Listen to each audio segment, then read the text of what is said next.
Hello, what is up guys? Eman from Peso Smart PH here. Welcome sa panibagong episode. Shout out to all the podcast listeners as well. I appreciate you all. Today, let's talk about Bitcoin. So, currently, yung global crypto market cap is nasa 1.86 trillion US dollars. And nakita natin dito, dahil nagpa-pump yung buong crypto market and mainly yung Bitcoin, yung Fear and Greed Index natin is nasa 71 level na ulit. So previously, tinignan natin itong Fear and Greed Index. So bumaba siya ng around 49-ish to 50 last month. So yung pinakamababa was around 49.5, 49.17. And kapag tinignan natin yung price range dito ng Bitcoin from 123 to around 126, makita natin na mababa yung prices. So, dito tayo sa trading view tumingin. Sa 1 day, kita nyo dito, yan, 123. So, ito yung bottom, local bottom. Around that time, 38,524 yung Bitcoin. Then the following day, lowest was 39,455. Then, on January 25, 39,536. And then, doon na ulit nag-pump nung January 24. And kita natin na na-hit na ulit yung nung Bitcoin yung 50k mark. So Feb 12 nag 50,329. Then yesterday 50,386. And then ngayon medyo bumababa na siya ulit. So around 49,689. So nasa 50k range na ulit yung Bitcoin. And nakikita natin na yung FOMO is creeping in again. So, pag tingnan natin yung weekly time frame, hindi naman natin naabot yung bull market support band, but almost. It was off by around a couple of $1,000, around $2,000. Kasi nasa 36k and 37k itong 20-week EMA and 21, tama ba? So, ito ay 20-week SMA and then 21-week EMA, yung green.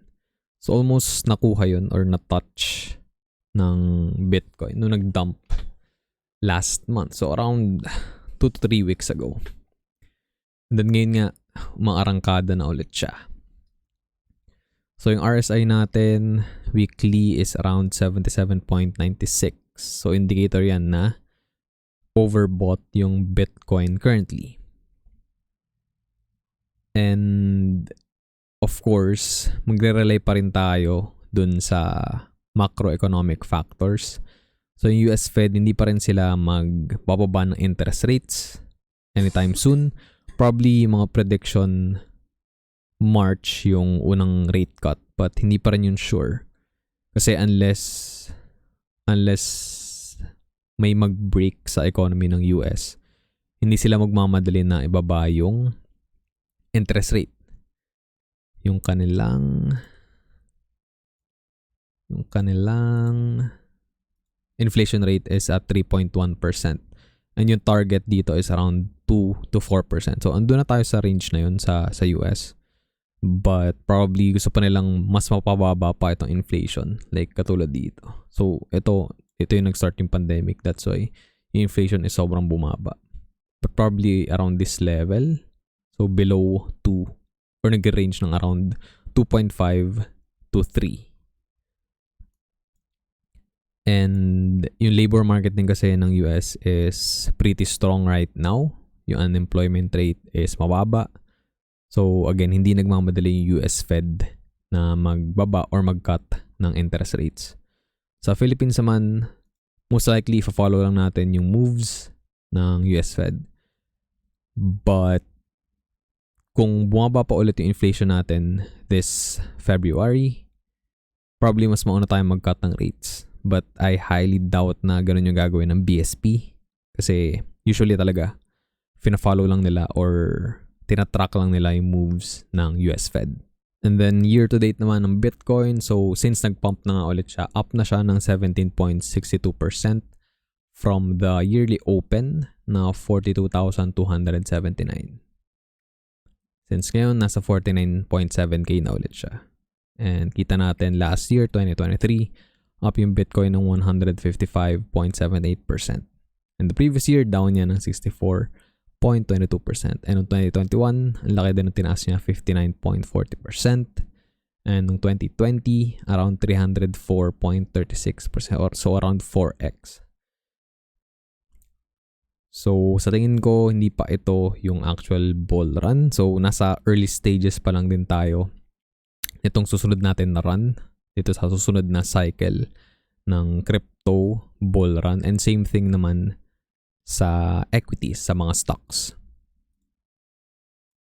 And again, some things to watch out for is yung US Fed again. Dahil, kumbaga, yun yung maging catalyst. Kapag mababa na ulit yung interest rates, capital will be cheap again. And maraming masasiphon na funds or capital papunta dito sa crypto market and sa equities market and other markets. So, we can watch itong bull market support band. So, medyo laging indicator din to, but pag ginamit nyo to and bumibili kayo closer to the bull market support band or under, then medyo maganda yung entry price nyo. So, for example, dito nung 2023. So, yung prices dito, around 26K. Dito, nag-low ng 24.9K. So, kung bumili kayo doon, obviously, up kayo more than or almost 2x. And kung bumili naman kayo nung late 2022, ito yung nagkaroon ng SBF and FTX debacle. So, makabili kayo ng around 16K. And below 16K, around 15.4K. So obviously, 3x na yung ni-run nun kung nakabili kayo dito. So, around 206.11% up from that price point. And kung hindi naman kayo closely nagpa-follow sa market, like katulad ko, hindi rin naman ako sobrang nagte-trade or I don't trade that much. So, kalimitan bumibili lang ako, nagdi-DCA lang ako kapag nakita ko na medyo nade-depress yung price or bumababa yung prices. For example, dito, nung nag-dump, bumili ako at around 41, 42K. And then, yung buy na yun, of course, up na ulit siya ngayon. Sabihin natin, nasa 42K yung nabili ko. Up na yan ng around 18%. So, hindi ko rin naman siya binibenta since mas gusto magbenta pag nasa nagpipeak na tayo ulit sa next bull run. Yung risk dito is of course mag-dump ulit tayo. But nagawa na kasi yun eh. So yung local top dito nag-dump na siya ng around 20% here.